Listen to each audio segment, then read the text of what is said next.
Late 1960s. A top-secret command bunker, somewhere in the Soviet Union. The air is static. Stale. Thick with the smell of old tobacco, warm electronics, and cold sweat. Glowing green radar scopes paint the only light in the darkened room. Operators hunch over their consoles, headsets clamped tight, eyes tracing the slow, predictable arcs of friendly blips, transport planes, routine patrols, the heartbeat of a vast airspace. A wall-sized map of the western USSR dominates the chamber. Moscow is a red star at its heart, protected by concentric rings of symbols, interceptor bases, surface-to-air missile sites, radar stations. A meticulously engineered shield, years in the making. A testament to paranoia and power. Then, a single, urgent tone cuts through the low hum. An operator freezes. He leans forward, adjusting a dial. The phosphorescent sweep on his screen paints a new contact. A faint, fast ghost at the extreme edge of Soviet early warning coverage. It doesn't identify. It doesn't deviate. A voice, tense, breaks the silence. Unidentified target. High speed. Very high. The ghost accelerates. Blossoming into a solid return moving at a velocity that defies logic. It crosses a dotted border line on the map, a frontier that is a theological absolute. The inviolable airspace of the motherland. Alarms now blare. Red lights strobe across the pale, upturned faces of colonels and generals. Orders are barked into crackling microphones. On the map, symbols representing MiG-25 interceptors at remote Siberian bases light up. Missile batteries across the projected path snap to alert. But the ghost does not slow. It streaks inland, a digital comet on the screen, moving faster than a rifle bullet. It aims, with terrifying audacity, directly for the red star at the center of the map. For the men in that bunker, a fundamental truth is shattering. Their shield, built at unimaginable cost, is being pierced in plain sight. This is not just an intrusion. It is a statement. And before a single weapon can be fired, before an interceptor can even reach its altitude, the ghost vanishes. Not from stealth. From sheer, contemptuous speed. Leaving behind only a trail of panic, scrambled jets, and a terrifying question echoing in the silent bunker. What just violated the heart of the Soviet Empire? The event in that bunker was not an isolated shock. It was the climax of a silent, desperate war fought not for territory, but for knowledge, a war waged in the thin, frozen air at the edge of space. The conflict began before the ashes of the Second World War had cooled. Former allies became adversaries separated by an Iron Curtain, a term coined by Winston Churchill in 1946. The Soviet Union sealed itself off, transforming Eastern Europe into a buffer of satellite states. Behind this curtain, it feverishly worked to rebuild its shattered industry, reconstitute its armies, and, most alarmingly to the West, develop atomic and then thermonuclear weapons. By 1949, the USSR had broken the American nuclear monopoly. The rules of global power had been irrevocably changed. For Western planners, this created an existential intelligence void. What was the scale of Soviet industrial might? Where were their nuclear facilities, their missile sites, their bomber bases? Conventional espionage yielded fragments. The Iron Curtain was a physical and ideological barrier too dense to reliably penetrate. The risk of a catastrophic bomber gap or missile gap, fears fanned by Soviet Premier Nikita Khrushchev's bombastic rhetoric, drove American defense policy.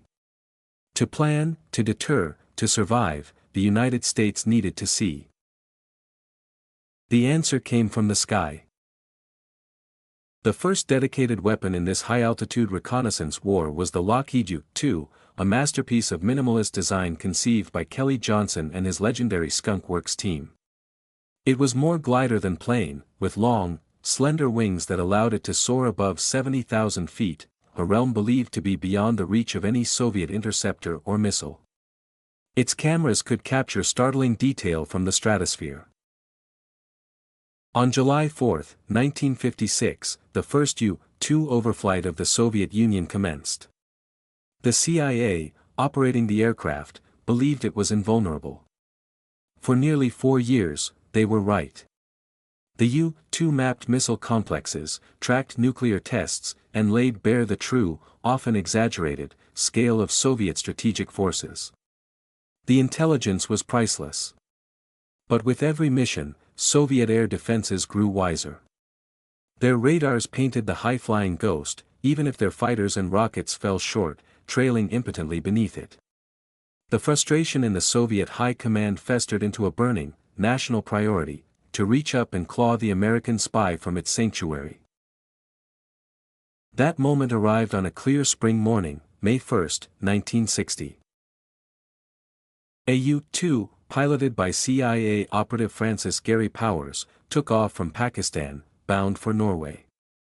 His route passed directly over the heart of the Soviet Union, including the ultra-sensitive Sverdlovsk region. This time, the Soviets were ready. A newly deployed, and still notoriously unreliable, S-75 Dvina surface-to-air missile battery managed a lucky shot. A proximity explosion crippled the fragile U-2. Powers ejected, was captured, and the aircraft's wreckage was paraded before the world. The Eisenhower administration, caught in a web of denials, was humiliated. Khrushchev savaged the Americans at a tense Paris summit, and the era of plausible deniability for airborne espionage was over. The U-2 was suddenly obsolete. The sanctuary of altitude had been breached. But even before Powers' plane fell from the sky, the next move in the aerial chess game was already on the drawing boards. The loss of the U-2 merely confirmed its necessity. The United States needed an aircraft that could not just fly high, but could fly faster than any missile, so fast that by the time a radar detected it and a defense system calculated a firing solution, it would already be out of range. It needed to outrun the threat itself. The need gave birth to a demand for the impossible, a plane that could sustain Mach 3.2, over 2,200 miles per hour, at an altitude of 85,000 feet or more, for hours on end. It would have to withstand skin temperatures exceeding 500 degrees Fahrenheit. It would need to be nearly invisible on radar. And it had to be built in absolute secrecy. This was the genesis of Project Oxcart and the aircraft that would become an icon, the A-12, and its Air Force variant, the legendary State Route 71 Blackbird. Its development was a saga of metallurgical alchemy, aerodynamic witchcraft, and sheer audacity. But its purpose was singular and coldly logical, to render the vast, integrated air defenses of the Soviet Union, a system designed to stop every conceivable threat, utterly, and terrifyingly, irrelevant. To understand the profound shock of the Blackbird's penetration, one must first comprehend the fortress it was built to storm. The Soviet Union did not merely have an air defense system, it possessed a national religion of defense, born of searing historical trauma. The devastation wrought by Operation Barbarossa in 1941, the countless cities burned by the Luftwaffe, was a wound that never healed. The post-war leadership vowed, with pathological determination, that no foreign aircraft would ever strike the heartland again. This doctrine manifested as the Protivovozdushnaya obrona Strany, the anti-air defense of the country, or PVO Strany. It was a military service separate from the Army, Navy, and Air Force, reporting directly to the High Command, a testament to its supreme strategic importance. The PVO was not a line of defense. It was a continent-sized organism. Its nervous system was a vast, layered radar network with codenames that sounded like poetry to Western eavesdroppers: Tall King, Token, Spoon Rest. Early warning radars peered hundreds of miles beyond the borders. Acquisition and guidance radars, linked to missile batteries and fighter control stations, formed dense clusters around every city, military complex, and industrial zone. This network was designed to create a seamless, overlapping picture of the sky. Any intruder, it was believed, would be seen, tracked, and swatted down long before reaching a valuable target. The organism's muscles and claws were equally formidable. By the mid-1960s, the premier interceptor was the MiG-25 Foxbat. A product of sheer, brutal engineering, it was built from steel to withstand the heat of Mach 2.8+ flight. Armed with massive R-40 radar-guided missiles, its sole purpose was to climb rapidly to high altitude and destroy high-flying bombers, or reconnaissance aircraft. It was the fastest, highest-flying interceptor in the world. On paper. Complementing the interceptors were forests of surface-to-air missiles. The S-75 Dvina, which downed powers U-2, was everywhere. Its more advanced successor, the S-125 Neva, protected key points. And on the horizon was the truly fearsome S-200 Angara, a very long-range system designed to kill high-altitude jamming aircraft and strategic bombers at distances over 100 miles. Each missile site was a deadly knot in the defensive web, coordinated by command centers like the one in our opening scene. This system was manned by hundreds of thousands of conscripts and career officers. Their training was relentless, their ideology clear. The Rodina, motherland, was under perpetual siege by imperialist aggressors. Vigilance was sacred. A successful penetration was not just a failure, it was a political crime, a betrayal of the state. The pressure on commanders was immense. The psychological weight of responsibility for Moscow's security, for the safety of the Politburo itself, was crushing. For decades, this doctrine and this massive investment created an aura of impenetrability. Soviet military parades showcased rows of missiles and sleek interceptors, a visual promise of an iron dome. Western analysts pored over satellite photos and signals intelligence, mapping the network with growing dread. It was considered the most dense, integrated, and deadly air defense environment ever conceived. Penetrating it with a manned aircraft was viewed as tantamount to suicide. And this was precisely the calculated risk the architects of the State Route 71 had accepted. They understood that they could not hide from the PVO's radars forever. Stealth technology, in its infancy, could only reduce the radar cross-section, not eliminate it. The Blackbird's radar signature was that of a small, fast-moving object, but it would be seen. The genius of the concept lay not in invisibility, but in invulnerability through performance. The calculus was pure physics. By the time a Soviet radar station detected the Blackbird, processed the return, alerted a command center, which then ordered an interceptor to scramble or a missile battery to lock on, the aircraft would have already traveled dozens, if not hundreds, of miles. A MiG-25, even at its blistering speed, would need precious minutes to reach the Blackbird's altitude and position, by which time the target was simply gone. A missile like the S-200, while long-ranged, had a flight time measured in minutes against a target moving at Mach 3. The engagement window would be fleeting, the firing solution a nightmare of prediction. The Blackbird was engineered to operate in the sliver of time between detection and effective engagement.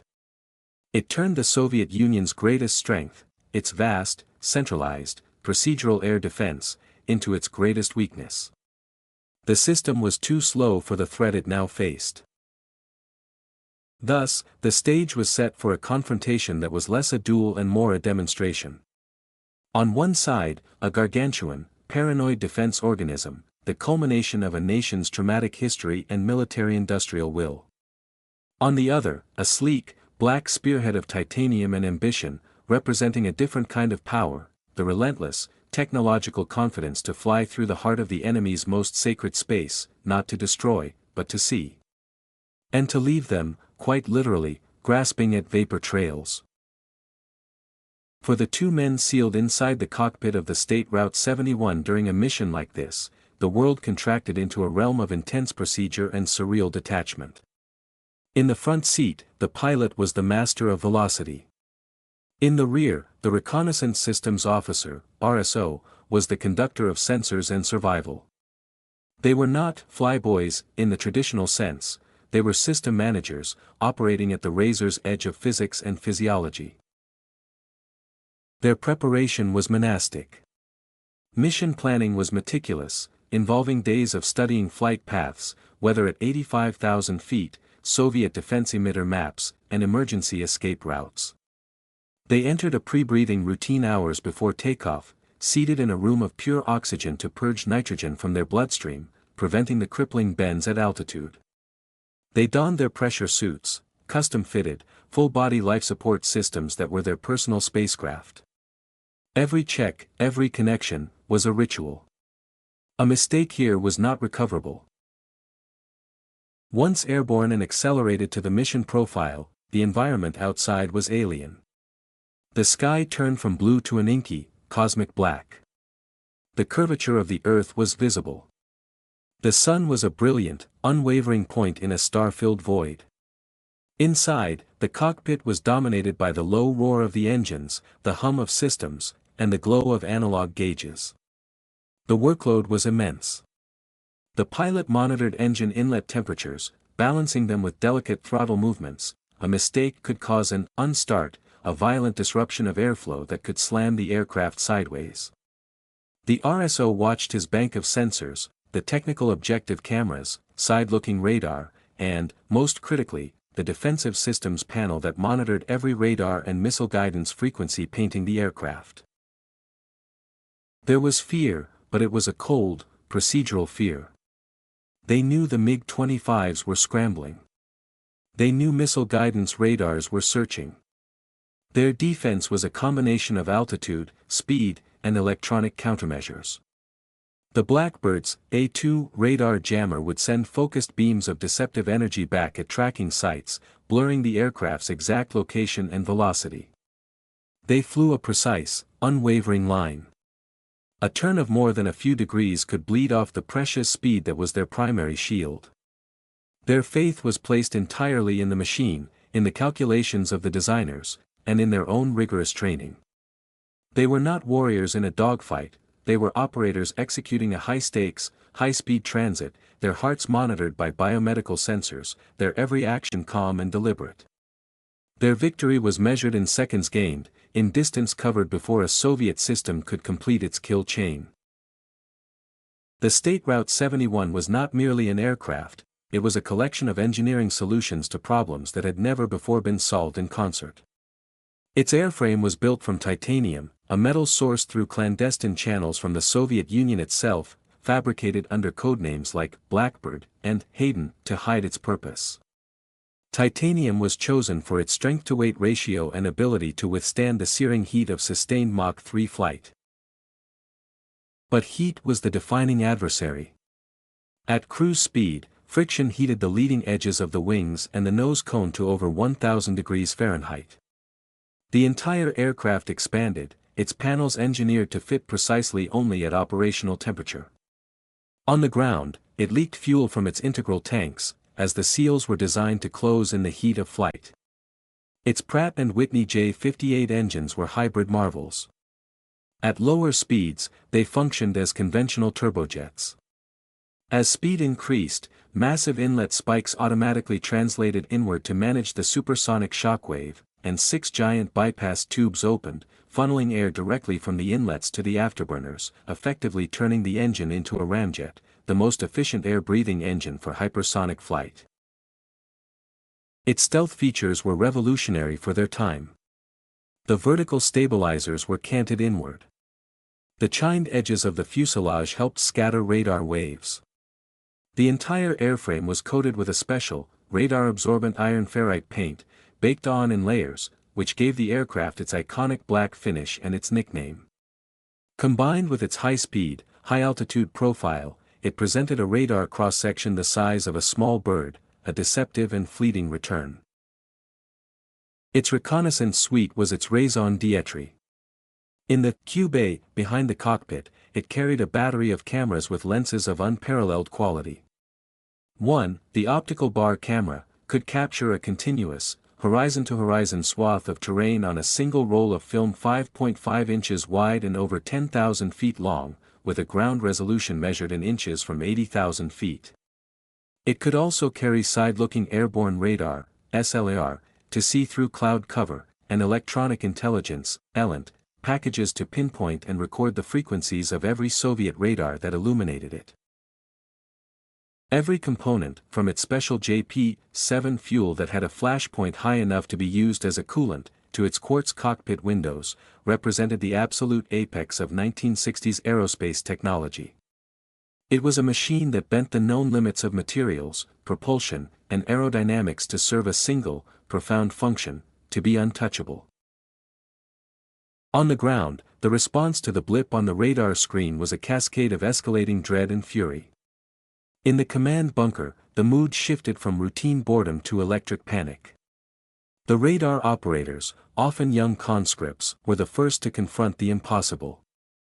They had been trained on the signatures of subsonic bombers, high-altitude balloons, or the distinctive returns of their own aircraft. This new return was an anomaly that broke their tactical doctrine. Its speed was not just high, it was sustained, a continuous, linear progression that defied the performance envelope of any known aircraft. The initial reports would have been met with disbelief, then with shouted orders for verification. For the commander of the air defense sector, this was a career, and potentially a life-ending scenario. The political officer, the Zamplet, would be watching. The chain of command to Moscow was direct and unforgiving. The doctrine was clear: identify, intercept, destroy. But the system's gears were grinding against a threat they were not machined to handle. The order to scramble interceptors was given almost reflexively. At a remote Siberian airbase, the alert klaxon would scream. Pilots of the elite Aviatsiya Protivovozdeshnoye Oborony, APVO, sprinted to their MiG-25P interceptors. The Foxbat was a beast to handle, a brute-force machine. The pilot's goal was a frantic, fuel-gulping climb, pushing the engines to their limit, striving to reach a launch envelope for his R-40 missiles. But the mathematics were against him. Even at the MiG-25's maximum speed of Mach 2.83, the State Route 71, cruising comfortably at Mach 3.2, was over 400 miles per hour faster. The closure rate was negligible if the Blackbird was not flying directly toward the interceptor. Most often, the MiG pilots would be vectored onto a stern chase, a futile pursuit where their target was not just pulling away, but vanishing over the geometric horizon in minutes. They would be left with only a cockpit recording of their radar screen, showing the fading return, and a sensation of profound impotence. At the SAM sites, the crews faced a different kind of frustration.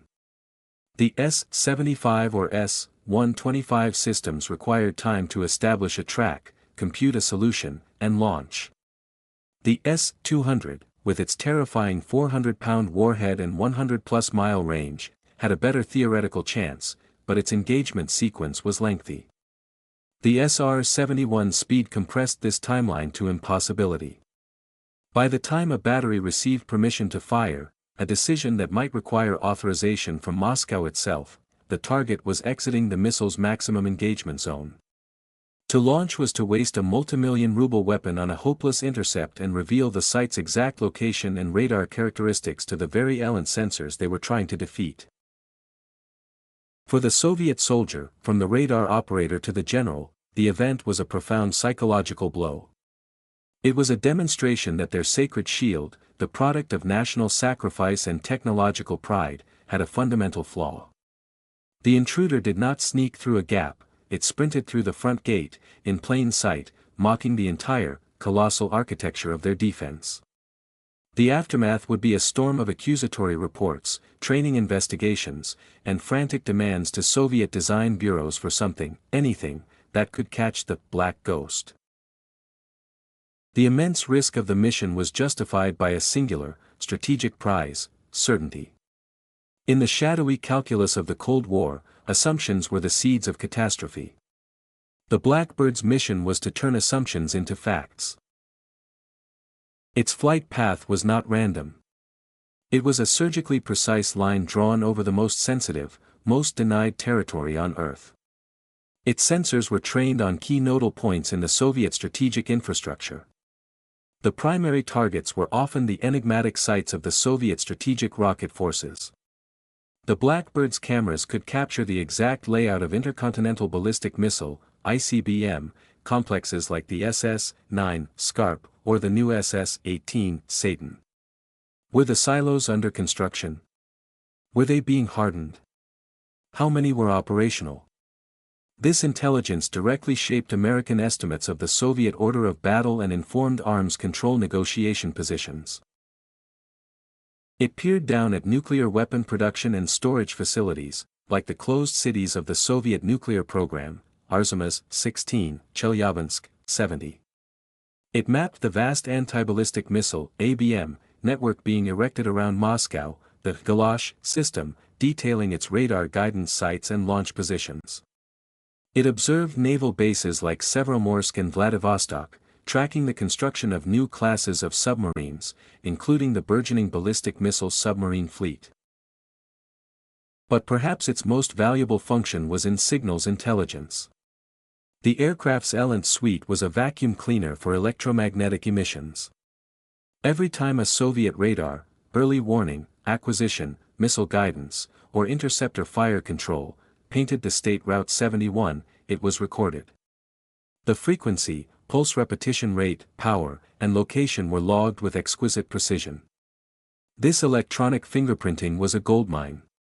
It allowed U.S. intelligence to map the entire Soviet air defense order of battle, to understand its capabilities and its limitations, to develop electronic countermeasures for other aircraft like the B-52, and to know precisely which radars would need to be jammed or destroyed in the opening hours of any potential conflict. The film itself was treasure beyond measure. Once the aircraft landed, the titanium cassettes were extracted and flown to a specialized processing facility.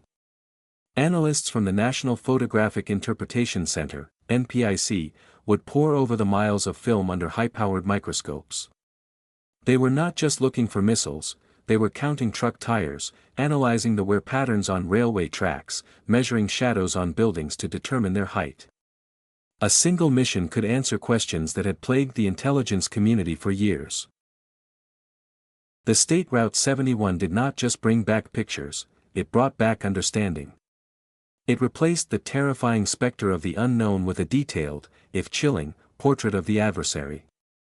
In doing so, it provided the hard data necessary for deterrence, for arms control verification, and for the grim, rational planning that kept a Cold War from turning hot. The risk taken by two men in a fragile cockpit of titanium was a wager that knowledge was the ultimate shield, a wager placed directly over the heart of the enemy's power. The mission begins not with a roar, but with a meticulous, silent choreography in the eternal twilight of a classified hangar.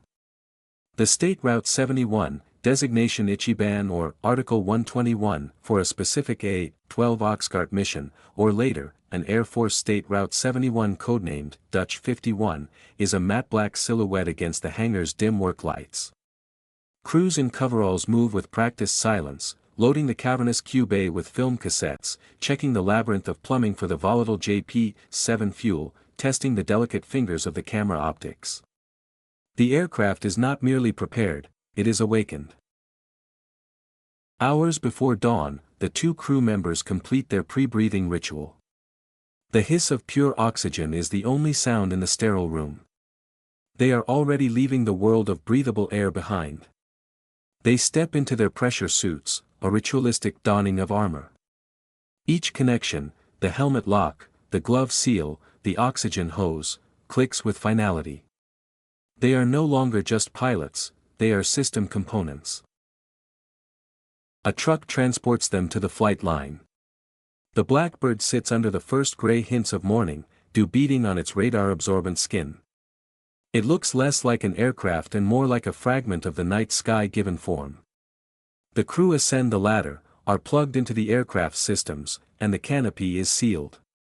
The world is now mediated through a quartz glass visor and a panel of glowing instruments. Engine start is a controlled violence. The J-58S cough to life, spewing cones of fire. The aircraft taxis, its long, needle-like nose drooped for visibility, a strangely delicate posture for such a beast. At the end of the runway, the pilot completes the final checks. The RSO confirms all sensors are alive. They are a closed loop, a single entity. Clearance comes from the tower, a voice cool and professional, aware of the gravity but betraying nothing. Afterburner ignition is a physical shock. The two crew are slammed back into their seats as four volcanic plumes of raw power erupt behind them. Acceleration is relentless, pressing them down as the runway blurs, then vanishes. Gear up. The aircraft climbs steeply, a black arrow seeking the upper atmosphere.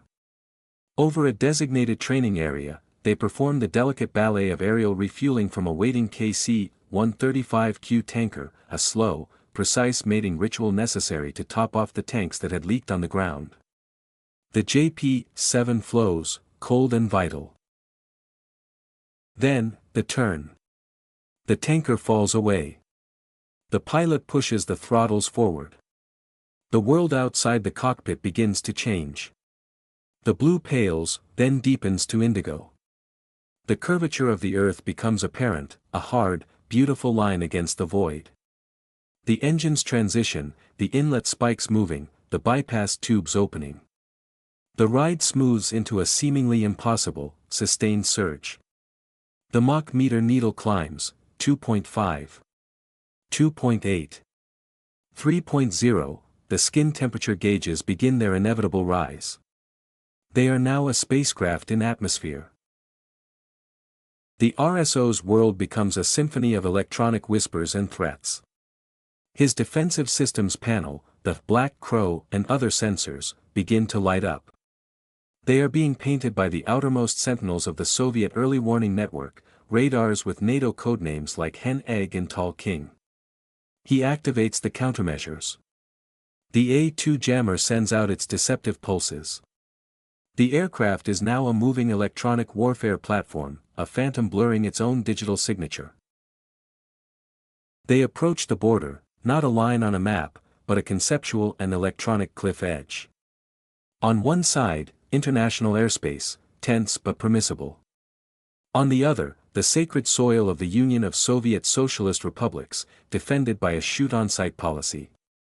The pilot checks the heading one final time. The inertial navigation system is their unwavering guide. There is no hesitation, no dramatic pause. The mission profile is absolute. At a precise geographic coordinate, at an altitude where the sky is black and the stars do not twinkle, the State Route 71 crosses the threshold. It is not a trespass of physical space alone, it is a violation of a core Soviet doctrine, a deliberate and calculated provocation of the entire PVO-Strany organism. Below, stretching to the horizon under a thin veil of cloud and atmosphere, lies the vast, secretive landscape of Siberia or the strategically critical Kola Peninsula. The cameras are already running, the film whispering through the mechanisms, capturing a continuous, hyper-detailed scroll of denied territory. The climax is not a moment of combat, but of irrevocable commitment. The point of no return is now far behind them. Ahead lies only the path, the defenses, and the long, fast road home. Inside the Soviet bunker, the theoretical threat has become a tactical emergency. The faint, high-speed return has hardened into a confirmed, hostile track. It is moving southwest, or perhaps east, depending on the specific mission profile, on a bearing that will take it over or perilously close to areas no Western aircraft had ever been designed to reach. The senior officer present, face illuminated by the tactical map's cold light, barks orders that trigger a pre-planned, yet suddenly inadequate, response. Across hundreds of miles, the defense organism convulses. At radar sites, operators tighten their headbands, trying to maintain a skin track on the elusive target. The return is hot, bright with speed, but frustratingly small and jittery. The combination of reduced radar cross-section and sophisticated jamming turns the clean blip into a fragmented, dancing ghost. Reports flood into the command net, voices taut, speed unchanged, altitude unchanged. Cannot establish stable lock for engagement. At fighter alert bases, the scramble order sends MiG, 25P interceptors rolling onto runways. Their Tumansky R-15 turbojets shriek into life, gulping huge volumes of thin, cold air. The Foxbat pilots, the best in the PVO, are vectored onto an intercept heading by ground control. Their mission is to climb with savage urgency to over 70,000 feet and get into a forward quarter position for a missile launch. They push their throttles to the stops, watching their own Mach indicators creep up. But the ground controller's voice in their helmets carries a tone of strained frustration. The target's reported parameters, Mach 3.2, 85,000 feet, are numbers from a textbook on theoretical aerodynamics, not an active track. As they climb, they are not closing the gap, they are being asked to solve a geometry problem that is evolving at inhuman speed. In the cockpit of the Blackbird, the atmosphere is one of intense, sterile focus. The pilot's eyes dance between the engine inlet temperature gauges, the heading indicator, and the Mach meter. His hands make microscopic adjustments on the throttles and control stick. The aircraft is flying itself in a narrow corridor of performance, his job is to keep it there. Any deviation bleeds energy, and energy is life. In the back seat, the RSO is the ears of the operation. His panel is alive. Different threat emitters light up different warning lights and audio tones, a steady, pulsing beep for a search radar, a frantic, solid tone for a missile guidance radar attempting lock. He listens to the electronic landscape like a musician, identifying each band by its sound. He sees the symbols representing the scrambled MiGs on his scope, noting their positions and closure rates. The calculus is clear, they are not a threat unless the Blackbird turns toward them.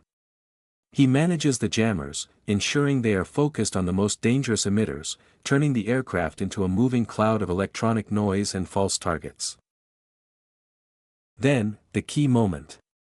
The flight path takes the State Route 71 directly over or near a primary target, perhaps the Syeverodvinsk submarine yards, or a suspected ABM radar site near Tallinn, or a ICBM field in the Ukraine.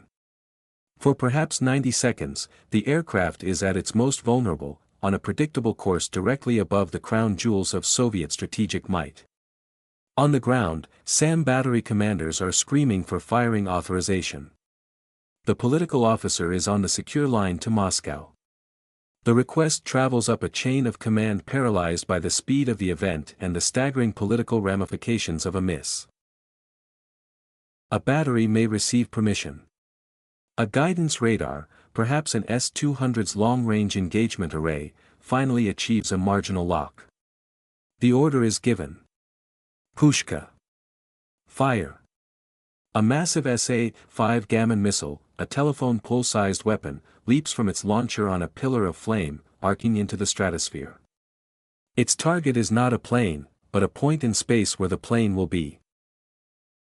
In the Blackbird, the RSO's panel screams. The missile launch warning is unambiguous. The pilot does not flinch. There is no violent evasive maneuver. A hard turn would sacrifice speed and altitude, making them a better target. The protocol is simple: go faster. The pilot may advance the throttles further, nudging the Mach meter toward 3.3. The aircraft seems to sense the threat and leaps forward. The missile, guided by ground-based radar, is now in a race against physics it was never designed to win. It takes the missile nearly 3 minutes to reach the Blackbird's altitude and range. In those 3 minutes, the State Route 71 has traveled over 70 miles. The missile's radar seeker, if it even acquires the small, hot signature at the edge of its capability, finds only empty sky where its target was predicted to be. It either self-destructs or tumbles, spent, back into the atmosphere. The MiG-25 pilots, now at their ceiling, see nothing. Their radar scopes show only clutter or a fading, jamming distorted return slipping off the edge of their scan. They are ordered to break off, their fuel reserves dangerously low. They turn back, the pilots seething with a mixture of professional humiliation and awe. For the Soviet defenders, the event is over almost as soon as it began. The ghostly return continues its unwavering line across their screens for a few more minutes, then simply fades as the aircraft exits the coverage of their radar horizon. It does not disappear due to stealth, but because it has literally outpaced the curvature of the Earth. It has flown beyond their ability to see it. In the Blackbird, the warning tones cease. The immediate threat zone is behind them. The tension in the cockpit doesn't break, but it subtly shifts. The RSO begins logging the final emitter data. The pilot holds course for the next aerial refueling track, over international waters. The cameras shut down, their film spent. They have done it. They have traversed the lion's den at the speed of a rifle bullet, and left the lion swiping at empty air. The silent, high-speed retreat is as decisive as the penetration. The vanishing act is complete, leaving behind not wreckage, but a profound and unsettling legend. The landing of the Blackbird at its remote operating location, perhaps Kadena Air Base in Okinawa, or RAF Mildenhall in England, was an anticlimax of profound significance. The aircraft, its skin still radiating heat, smelling of ozone and hot metal, was met not by cheers, but by a swift, silent security cordon. Ground crews, wearing protective gloves, immediately began the process of downing the aircraft, extracting the precious film cassettes and electronic intelligence tapes from their bays. These were sealed in lead-lined containers and placed aboard a waiting transport aircraft, often a specifically configured C-135, for immediate transit to the United States. Within 24 hours, the intelligence harvest began. At the National Photographic Interpretation Center, NPIC, in Washington, D.C., or at specialized processing facilities, the miles of film were developed. Analysts, working under bright lights with light tables and stereoscopic viewers, bent over the incredible detail. The images were not mere photographs, they were data sets of staggering clarity. They could count the number of submarines under construction in a dry dock, see the telltale cables of a missile silo's service tower, identify new radar antenna designs, and map the expansion of a secret military city. A single mission could answer questions that had consumed the CIA's Soviet analysts for years, validating or, more often, debunking fears about Soviet capabilities. The missile gap was definitively closed not by rhetoric, but by the incontrovertible evidence captured from 85,000 feet. The signal's intelligence was equally valuable. The recorded radar frequencies and characteristics were fed into vast databases at the National Security Agency, NSA. This electronic order of battle allowed the U.S. to fingerprint every major Soviet air defense site.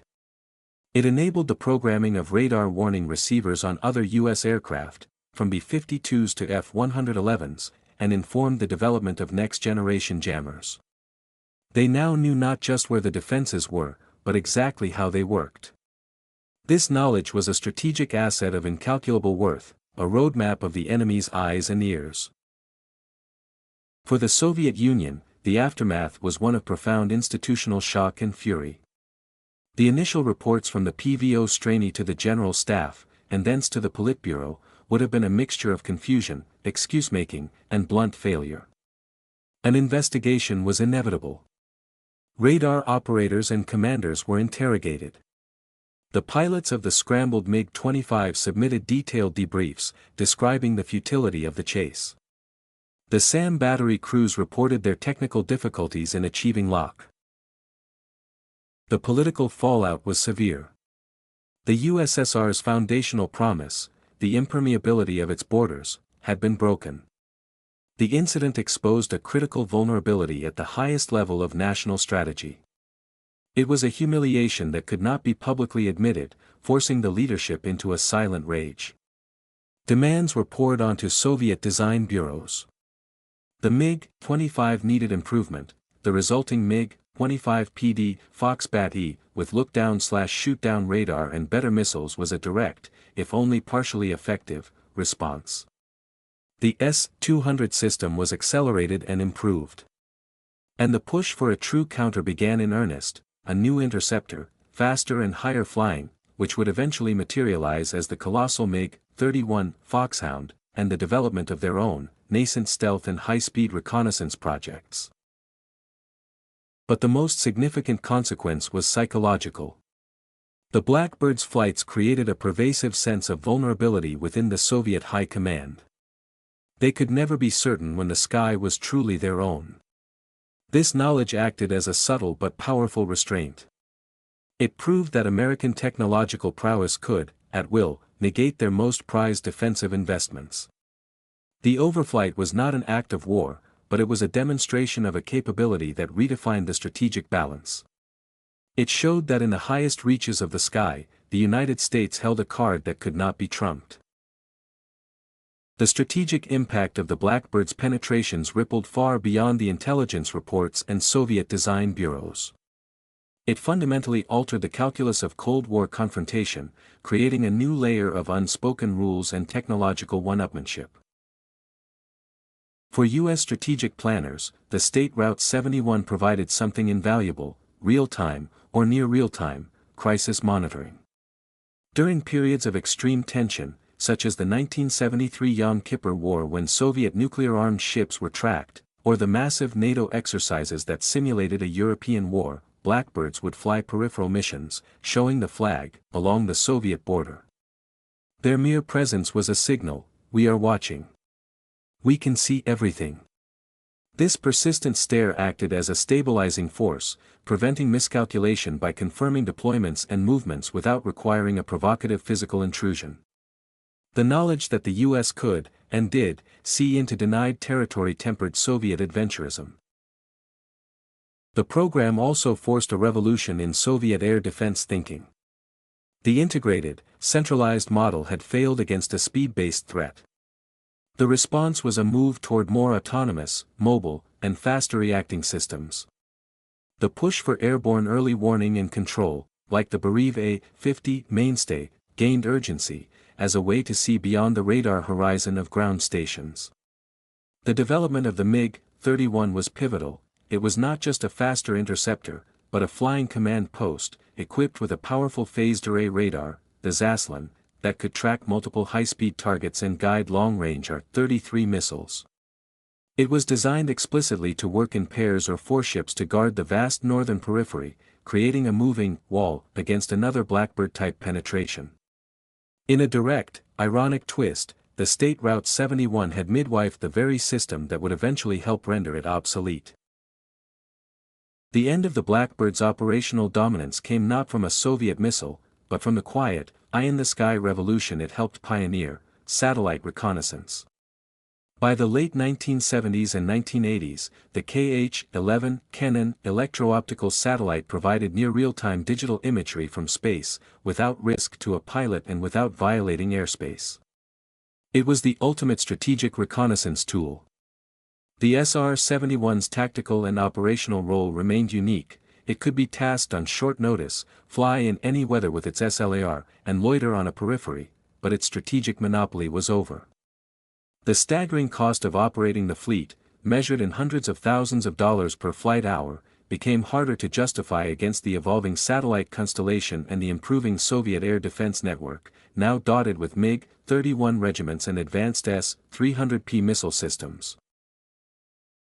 The State Route 71 was officially retired by the U.S. Air Force in 1990, a victim of budget cuts and a changing world. Its final, unanswerable testament came just a few years later. In 1994, amid congressional pressure, 2 Blackbirds were reactivated. The world had changed, but the machine's performance had not. On one of its final operational missions, it surveyed the war-torn landscape of Bosnia, providing imagery no satellite could match in timeliness and clarity. It was then, definitively, retired for good in 1998. But the legend was cemented.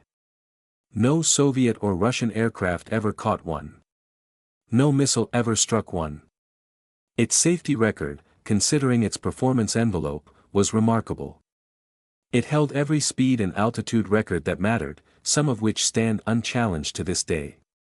The Streak Eagle altitude records were for zoom climbs, the Blackbird's records were for sustained, level flight, a difference as vast as a sprint versus a marathon.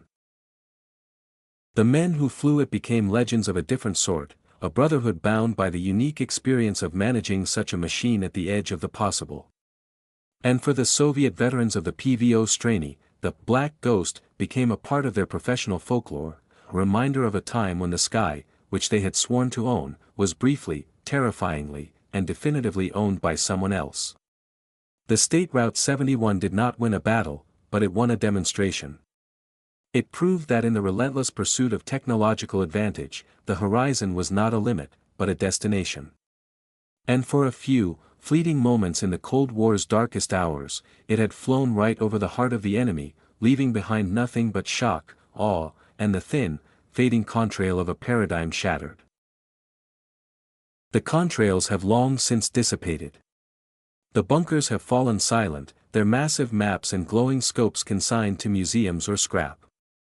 The Cold War itself passed into history, not with a cataclysm, but with a quiet, tectonic sigh. Yet the story of the Blackbird over Moscow, or the profound fear it engendered, endures, not merely as a tale of aerial audacity, but as a timeless parable about knowledge, power, and the outer limits of human ambition. It was a machine born of a specific, shadowed time, when the fear of the unknown could trigger global annihilation. Its purpose was not to deliver destruction, but to deliver truth. In doing so, it performed a paradoxical, vital service to both sides. By revealing the reality of Soviet capabilities, it dispelled the dangerous myths of the missile gap, grounding the superpower confrontation in hard data rather than terrifying fantasy. This clarity, as unsettling as it was for the Soviet leadership, made the world more stable, not less. Deterrence could be calibrated. Arms control treaties could be verified. The Blackbird was a weapon of illumination, and in the profound darkness of mutual suspicion, light was the ultimate strategic asset. Technologically, it remains a monument to a different philosophy of engineering.